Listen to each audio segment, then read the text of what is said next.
La FRCA, le Crédit Agricole et Groupama vous présentent Terre d'ici.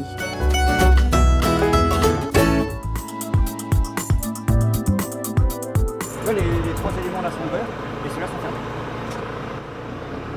Donc là il y a ces trois éléments là qui vont se mettre.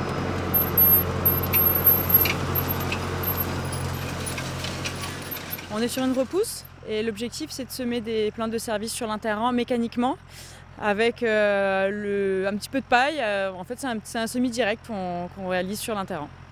Nous sommes sur les hauteurs de Saint-Benoît, au lieu dit cratère.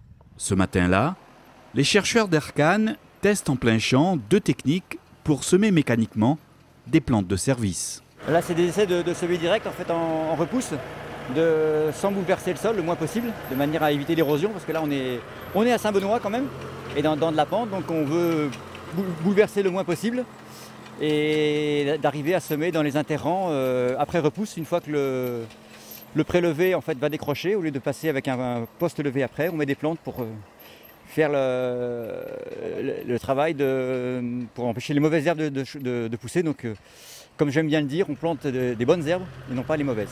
Pour cela, les chercheurs ont choisi un mélange de plusieurs semences sélectionnées pour leurs diverses propriétés. Donc on a le Voem 40 jours, qui est la légumineuse, celle qu'on avait déjà utilisée l'année dernière. Ensuite, on a utilisé du sarrasin. Alors le sarrasin, en fait, il a les propriétés comme le Niger, la petite noire, là, allélopathique sur la levée des mauvaises herbes. D'accord ? Donc ces deux-là, en fait, surtout que le sarrasin a un cycle assez court, on ne le retrouvera pas en récolte. Il va faire son cycle, il va mourir. Le Niger, on se pose encore un petit peu la question comment il va se comporter sous couvert de la canne, mais on sait que derrière, au niveau de la levée des mauvaises herbes, il a une très bonne action. Pour Fabrice Fontaine, qui teste ici depuis quelques années ses plantes de service dans ses champs de canne, les résultats sont plus que positifs. Le jeune planteur bénédictin a ainsi diminué l'utilisation d'herbicides sur ses parcelles. Là, sur les essais qu'on a fait, on a été limité en deuxième passage d'herbicides, en fait, les retouches traditionnelles qu'on fait d'habitude. Avec ces plantes-là, on n'avait plus besoin de faire. Et après, ils crèvent tout seuls dans le champ, donc on ne retrouve plus à la plantation, logiquement, quoi. Mais des fois, on peut retrouver. Donc il reste à peaufiner un peu les espèces d'herbes à mettre dans les champs. Ça fait de nombreuses années qu'on est sur le sujet, mais le but étant d'arriver à la fin à ce genre de situation, c'est-à-dire qu'on arrive à planter et récolter mécaniquement la canne et planter ces plantes de service là mécaniquement, puisque sinon on mettra beaucoup trop de temps. Donc là, il faut pouvoir être assez rapide si on veut pouvoir être après ça intéressant par rapport à un désherbant.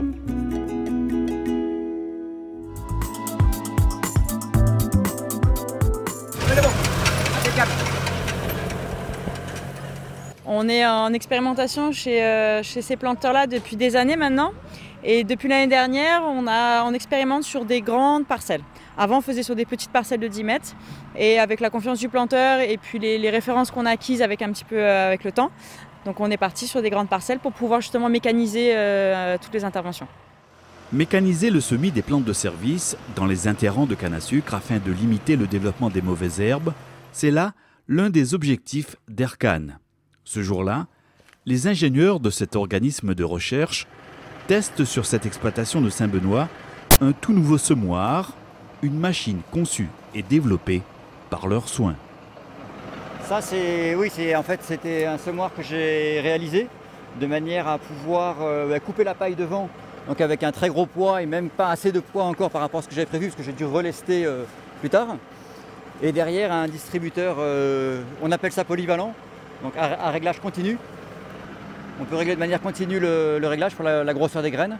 Alors on n'est pas idéal au niveau distribution, mais ça a le mérite de fonctionner, de pouvoir passer des très grosses graines qui ne passent pas dans les semoirs classiques et de ne pas être trop sensible à la pente, puisqu'on a beaucoup de pentes, de chocs. Donc le tout a été fait de manière assez rustique, on va dire, simple.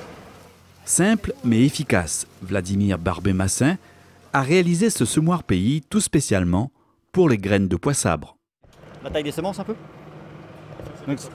Donc là c'est du pois sabre, en fait avec un très fort poids pour faire 1000 grains, et ce qui fait qu'elle ne passe pas dans les semoirs classiques habituels, à moins d'avoir des engins pneumatiques très chers, ce qui n'est pas le sujet du moment.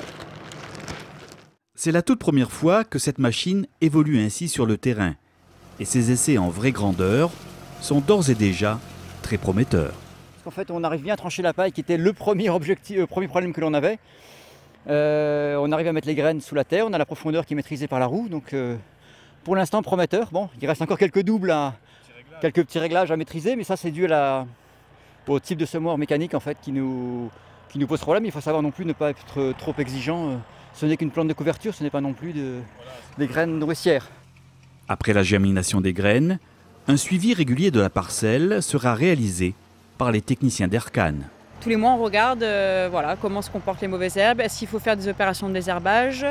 Si oui, où? Est-ce que c'est là où il y a les plantes de service? Est-ce que c'est là où il y a le rang de canne aussi? Parce que le rang de canne, il faut continuer à le désherber. Et voilà, tous les mois, jusqu'à la prochaine récolte, ou à la récolte, on fera des analyses de rendement et de richesse.